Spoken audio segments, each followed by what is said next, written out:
Olá, boa noite. Boa noite. Secretário de Estado do Vaticano fala sobre a atual situação da Síria. Presidente Lula passa por cirurgia e deve ficar internado em São Paulo até o fim da semana. Dia Internacional dos Direitos Humanos. A história do homem que, além de superar os próprios desafios, tem como propósito proteger o direito da criança. Estudantes brasileiros têm baixo desempenho em matemática e ciências. Brasil recebe pela primeira vez Encontro Internacional do Movimento de Cursilhos de Cristandade. Exposição em São Paulo conta a história do futebol de várzea na maior cidade do país. Agora no Canção Nova Notícias.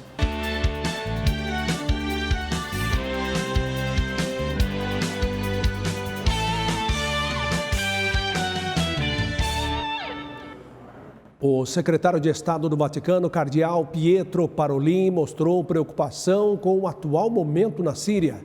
De acordo com o cardeal, a esperança é que haja um governo que respeite a todos para que o futuro do país seja construído com a paz. A vida começa a retornar às ruas de Alepo. Os sírios iniciam um novo tempo após os combates na cidade e a deposição do presidente Bashar al-Assad. Esta mulher síria disse estar feliz e agradece a Deus por ter livrado o país da tirania e corrupção de Assad. De acordo com ela, até o ar está diferente, as ruas estão todas felizes e diz esperar que a segurança retorne ao país. Enquanto isso, diversos países europeus se mostram preocupados com o futuro da Síria. Aguardam uma definição política no país e, por isso, suspenderam a liberação de asilo político aos sírios.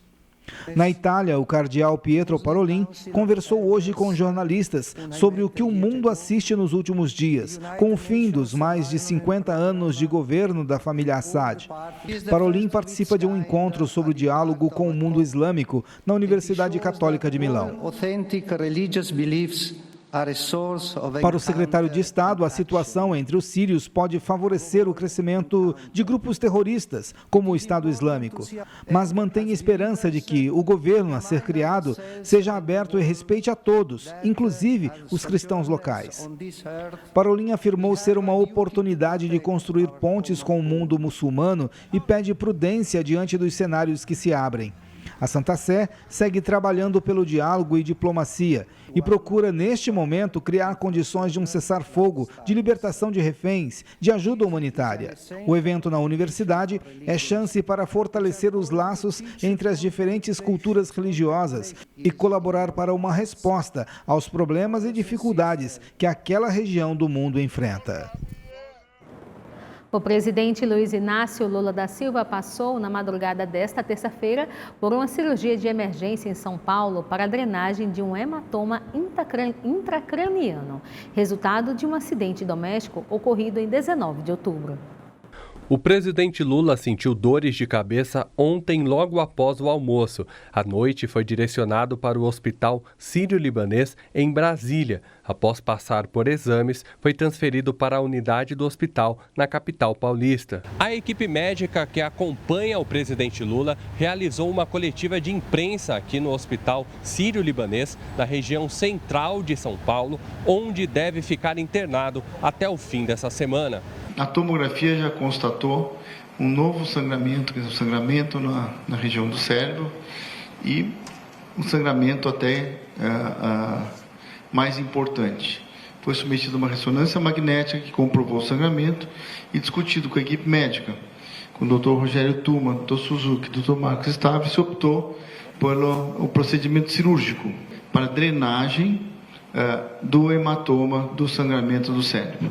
De acordo com os médicos, o presidente não terá sequelas e as funções neurológicas não foram afetadas. Lula deve permanecer durante 48 horas de observação na UTI, utilizando um dreno temporário na região afetada. O presidente evoluiu bem, já chegou da cirurgia praticamente acordado, foi estubado, encontra-se agora estável, conversando normalmente, se alimentando, e deverá ficar em observação aí nos próximos dias.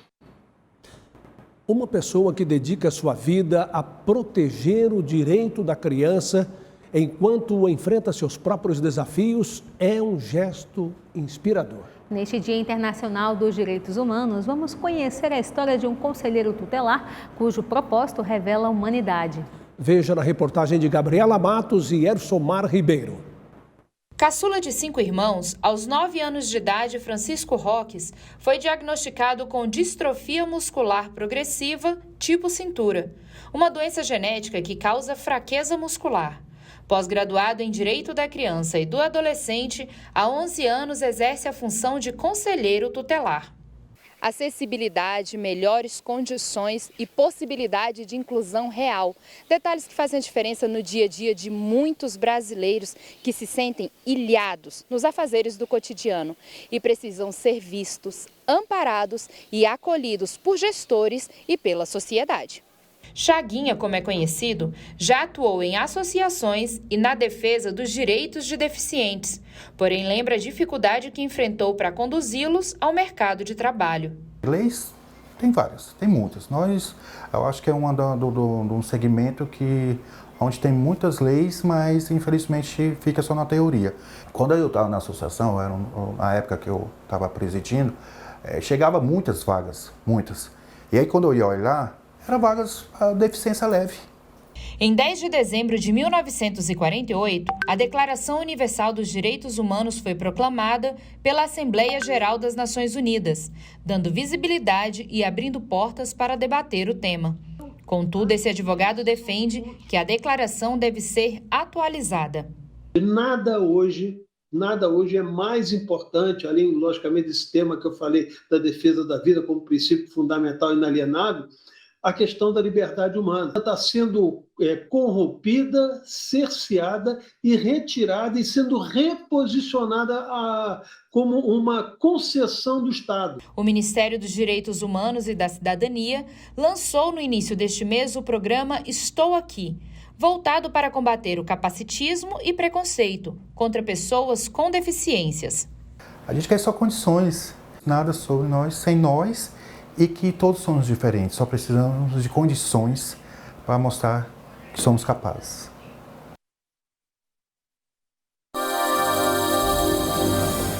Na quarta-feira, a chuva até dá uma trégua no sul do país, mas há alerta de temporais em muitas localidades. Neste mapa, o risco de pancadas de chuva com raios vale para as áreas de cor amarela. Já na área de cor vermelha, há alerta para fortes temporais com raios e ventos de até 70 km por hora, que é o caso do Espírito Santo, Belo Horizonte, centro, norte e leste de Minas Gerais. Áreas que estiveram bem quentes, mas que agora terão chuva forte e volumosa com possíveis transtornos. Apesar do tempo aberto no sul do país, pode chover na faixa leste do Paraná, Santa Catarina, na região metropolitana de Porto Alegre, Florianópolis e Curitiba. O dia vai ser instável nos 4 estados da região sudeste devido à frente fria que vem do oceano e provoca a umidade. No centro-oeste do país pode ter pancadas de chuva de moderadas a fortes em Mato Grosso, Goiás e no Distrito Federal. Já no norte do Mato Grosso do Sul pode ter chuva isolada e as temperaturas vão subir. No Nordeste, a umidade fica abaixo dos 30% no interior da região. Atenção aí, nordestinos, beber bastante água. E o tempo permanece firme em boa parte da região. Pode ter pancadas de chuva no sul do Maranhão, Piauí e no litoral entre a Bahia e o Rio Grande do Norte. A chuva também atinge todos os estados aqui do norte do país devido à associação de calor e umidade. Os termômetros marcam mínima de 18 graus em Porto Alegre, 23 graus no Rio de Janeiro e máxima de 32 graus em Salvador e 35 graus em Cuiabá.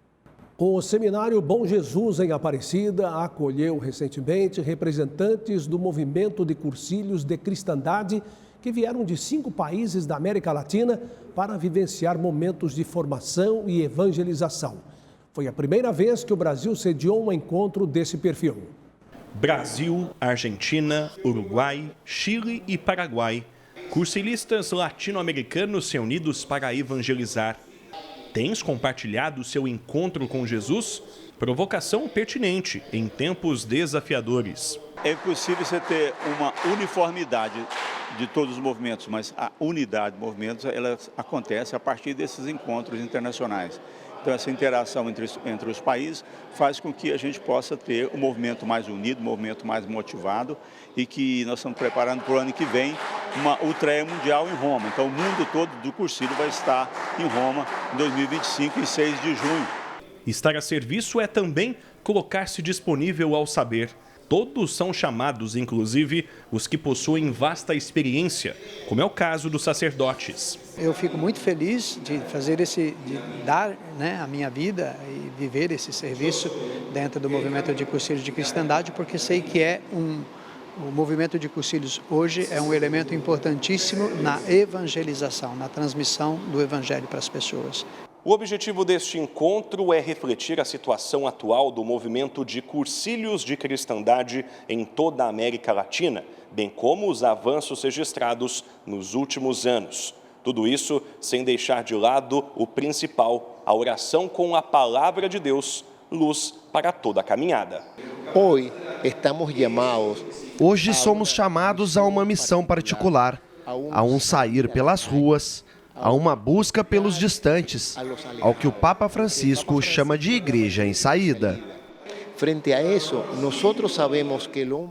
isso, nós sabemos que o homem mudou, que o mundo mudou, mas que a palavra do Senhor é a mesma. Estamos em êxito, temos a responsabilidade de compartilhar com os demais os benefícios deste encontro com o Senhor. E a exemplo do Guilhermo, quem vem de outro país quer voltar ainda mais disposto para cumprir o propósito de Cristo para este tempo. Uma motivação, não é, Alberto? Uma motivação, exatamente. Sempre é uma motivação quando vamos falar daquilo que nós amamos e representa o mais importante em nossas vidas, que é o Senhor Jesus. Estudo realizado pela primeira vez no Brasil revela um baixo desempenho dos estudantes em ciência e matemática. Mais da metade dos alunos de escolas públicas e privadas não domina as habilidades básicas em matemática e 40% desconhecem o básico em ciências.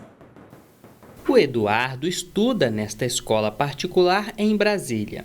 Na sexta série, uma das disciplinas que ele mais gosta é a matemática. O estudante já conquistou medalhas em competições de cálculos. O que você mais gosta de matemática? A parte de frações e geometria. A realidade desta escola está distante do desempenho alcançado em todo o país. Os mais de 47 milhões de estudantes matriculados no ensino básico não dominam habilidades em matemática e ciências. Apenas 1% alcançou o desempenho máximo nessas disciplinas. A professora de matemática acredita que as dificuldades do ensino estão no método. Os estudantes decoram e não aprendem os cálculos. A gente não ensina os alunos a pensarem, a gente ensina eles a reproduzirem um método. E quando a gente ensina alguém a reproduzir um método, a chance de isso dar errado é muito grande, porque ela tem que decorar literalmente todos os passos para aquilo dar certo. E ela não entende porque ela está fazendo aquilo. A avaliação coloca o Brasil na posição de número 55 entre 58 países avaliados pelo Estudo Internacional de Tendências em Matemática e Ciências. No quarto ano, 51% dos estudantes não dominam habilidades básicas em matemática. No oitavo, mais de 60 não chegaram à nota mais baixa da disciplina.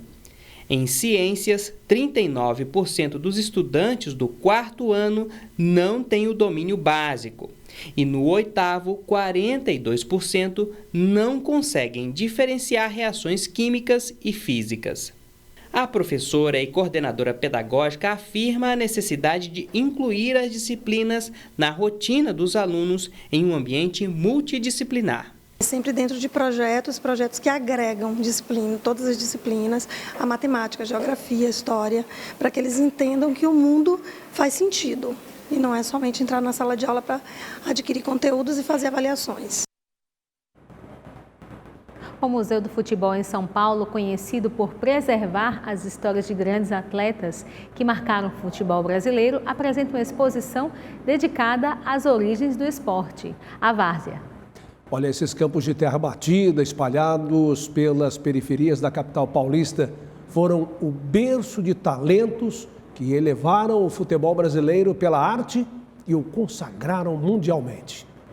Marino está visitando São Paulo com seu filho Otávio. O primeiro espaço do Museu do Futebol que os gaúchos de Porto Alegre visitaram foi a exposição Vozes da Várzea. Tem muita gente que veio da várzea e é uma fase do futebol, digamos assim, que é fundamental, que é onde a gente começa a vivenciar a emoção, o que é um campeonato, o que é jogar futebol a valer, como a gente diz, né? Então eu acho muito bacana que tem um espaço dedicado para o futebol de várzea. Coisa da várzea também é legal de saber também, porque muita gente não sabe que existe a várzea.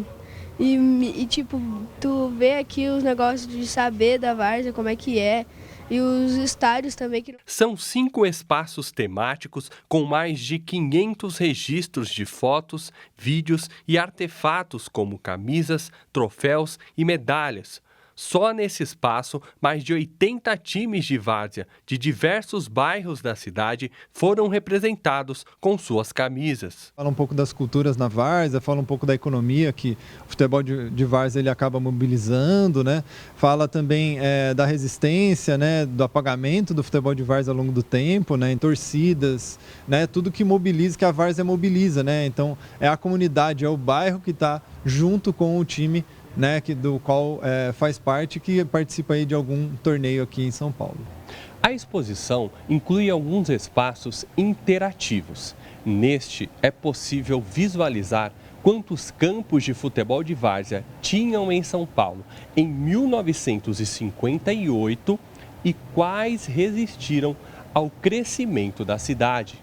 Dizem que o futebol de várzea, né, a história conhecida, que ele surgiu na Várzea do Carmo, né, aqui em São Paulo, né, e é evidente que ele foi bastante praticado, né, ao redor ali do rio Tamanduateí, ao redor do rio Tietê, né, mas com o tempo a cidade foi ocupando essa várzea, né, dos rios aqui da cidade, e então o futebol de várzea ele começou a ser praticado em outras regiões, ele foi se deslocando. A mostra fica em cartaz até abril do ano que vem no Museu do Futebol, que fica na Praça Charles Miller, no estádio do Pacaembu, e funciona das 9 da manhã às 6 da tarde. De terça-feira, a entrada é de graça.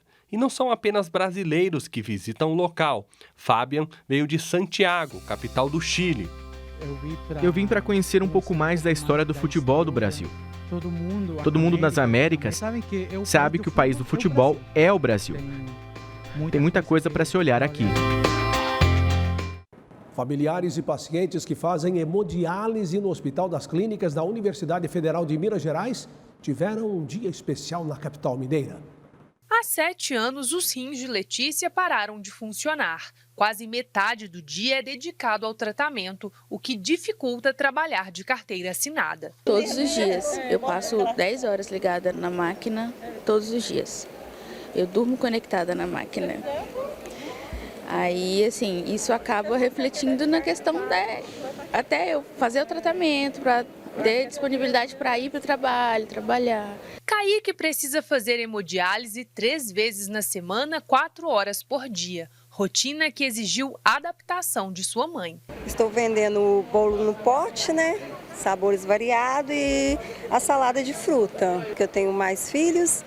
E não posso trabalhar de carteira assinada por causa que eu tenho que acompanhar o Kaique, né? Conseguir uma fonte de renda é uma necessidade dos pacientes e dos familiares que os acompanham.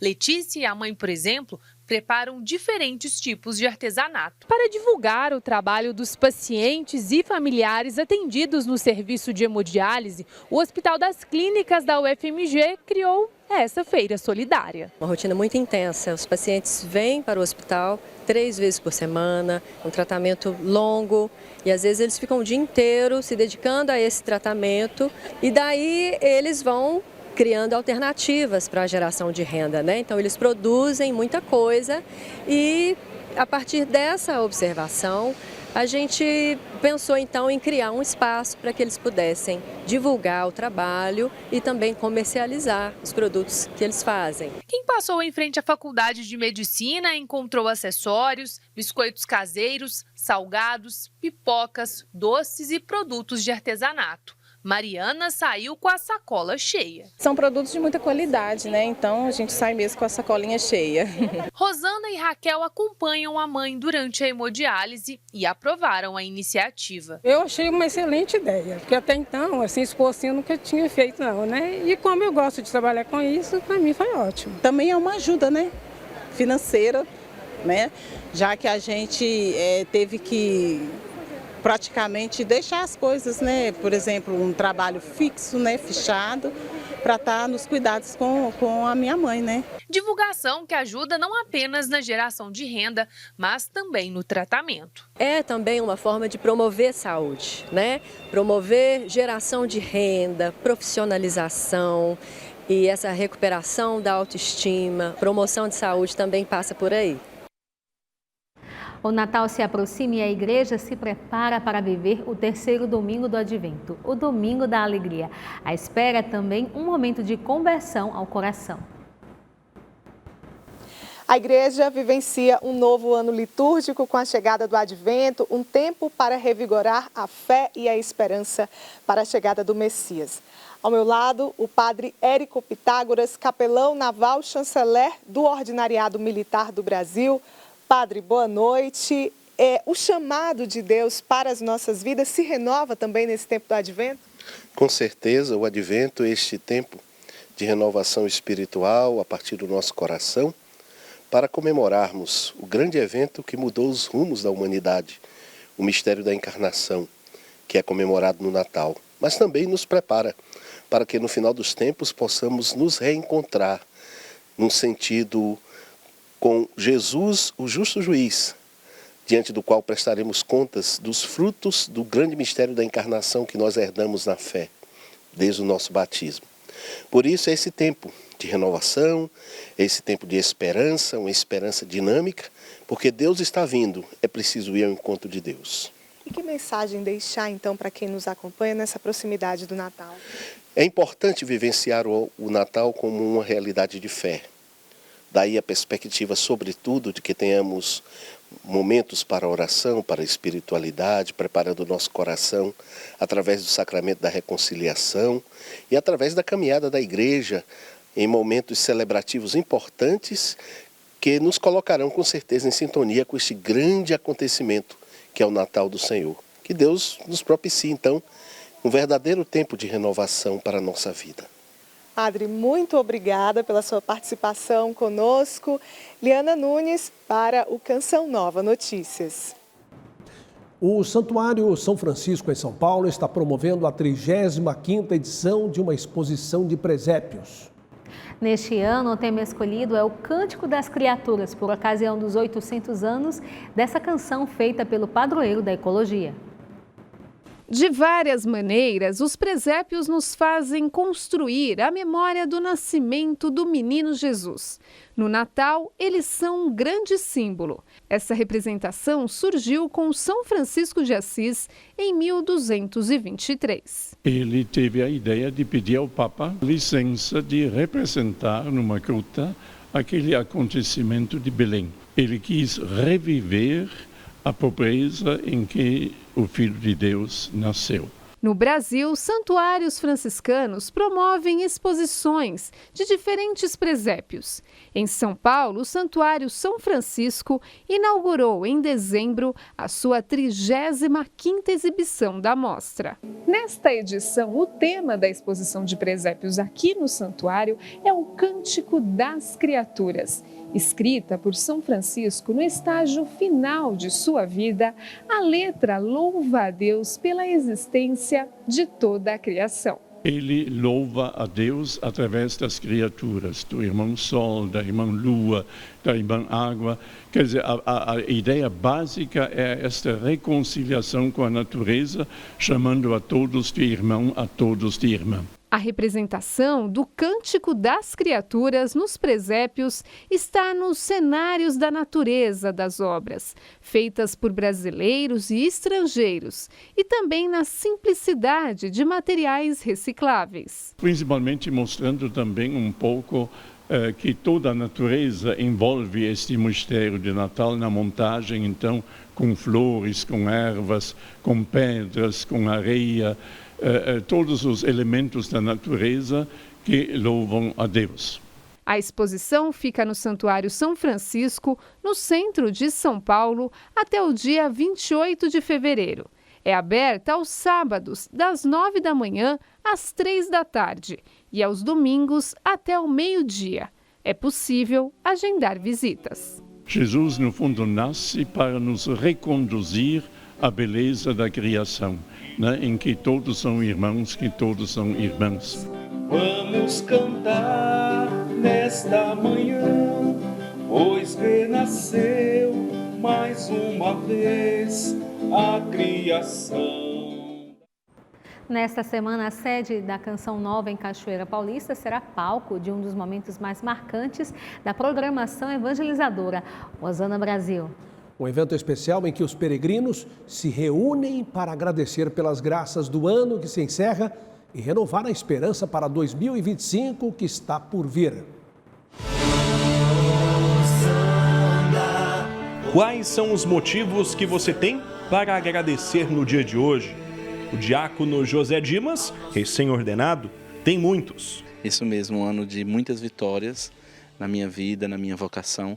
Então, celebrar o Osana é celebrar os feitos de Deus na minha vida, é celebrar as maravilhas de Deus na minha história. Muita alegria mesmo, porque isso ele vem desde muito pequeno. Então, só foi tomando gosto e, graças a Deus, estamos vendo as bênçãos. Lutas e conquistas são algumas das características que marcaram a caminhada do povo de Deus neste ano de 2024. Isso é Osana Brasil, tempo de celebrar as vitórias de Deus em nossas vidas. Até o dia 15 de dezembro, quem vier à Canção Nova terá esta oportunidade. E eu estava naquele primeiro Osana, né, pela graça de Deus, pela misericórdia de Deus, onde Dom Eduardo Benes, né, pôde abençoar aquele espaço. E a gente imaginava assim, puxa vida, mas será que vai encher esse local aqui? E no primeiro dia, é claro, com menos pessoas, que foi uma sexta-feira, mas depois, sábado e domingo, uma multidão veio fazer essa experiência de Deus aqui e cantar esse Osana, né, gritar esse viva a Deus, viva a nosso Senhor. Como diz em Romanos 12:2, né, que nós venhamos a renovar a nossa mente o tempo todo, não focados e pensando no que o mundo está pensando, mas naquilo que Deus quer que nós venhamos a pensar sobre a nossa vida. Então, eu falo que a fé, ela é o combustível de qualquer ser humano. Mais que um evento, Osana é um meio para continuar seguindo em frente. Viver o Osana é viver a vitória. Claro, os desafios permanecem, os desafios continuam, mas com ele nós somos mais que vencedores e por isso vamos adiante, meu povo.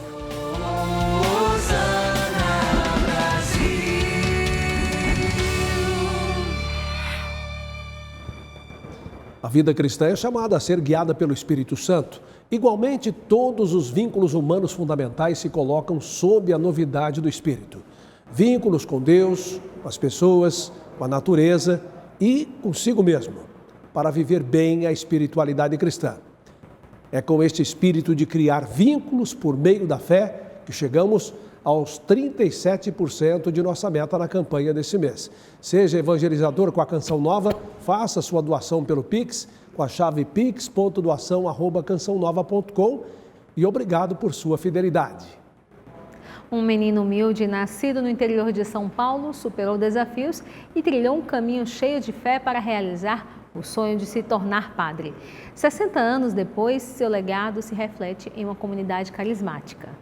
Olha, na primeira reportagem sobre a trajetória de Padre Jonas Abib, destacamos o fecundo sacerdócio de um dedicado salesiano. Um homem dedicado aos estudos para receber o sacramento da ordem. Este filho espiritual de Padre Jonas guarda no coração uma mensagem dos últimos meses de vida com seu fundador. Se você quer ser padre, então avance. Seja um homem de muita oração, um homem da palavra, e dê os seus passos. E ele dizia para ele assim, comigo foi assim. Em 8 anos regando o carisma Canção Nova plantado em sua vida, Ângelo lembra que sempre encontrava Padre Jonas na capela, uma confirmação de um dos pilares da comunidade, adoração. Ele dizia para mim assim, que quanto mais uma pessoa está em adoração, em oração, principalmente na adoração, mais a pessoa ela vai concretizando a sua vocação. Porque ainda quando menino, ele passava muitas horas em adoração. Aos 12 anos, Padre Jonas deixava para trás Elias Fausto, sua cidade natal no interior de São Paulo, e embarcava rumo a Lavrinhas. Essa decisão de seguir, olhar para o futuro, o fez tornar sacerdote em 8 de dezembro de 1964. O impulso dado por Deus fez o menino de origem humilde tornar rico corações por todo o Brasil, através da difusão do batismo no Espírito Santo. A minha experiência está ligada a uma pregação e oração que o Padre Jonas fez enquanto eu estava lá em Parnamirim, no Rio Grande do Norte, com 15 anos de idade.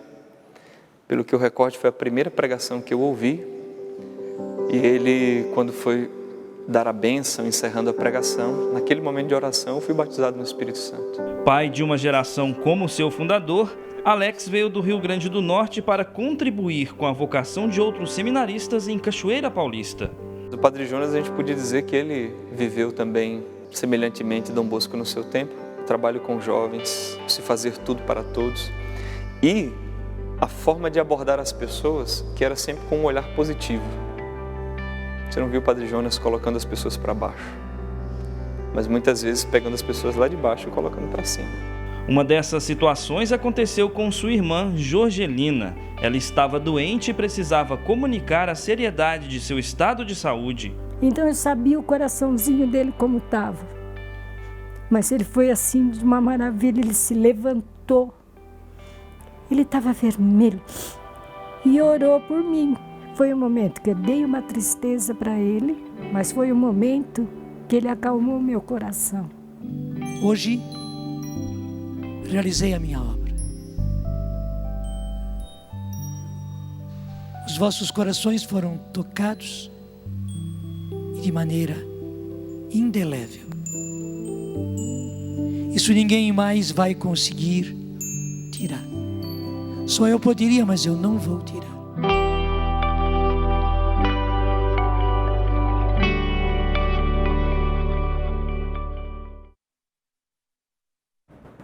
E seguimos com a saudade de Monsenhor Jonas Habib bem no coração, né? Assista instantes ao programa Para Ser Feliz com o Padre Adriano Zandoná. Às 9 tem Reinflama e às 10 PHN. Boa noite, paz para você. Uma ótima noite e até amanhã.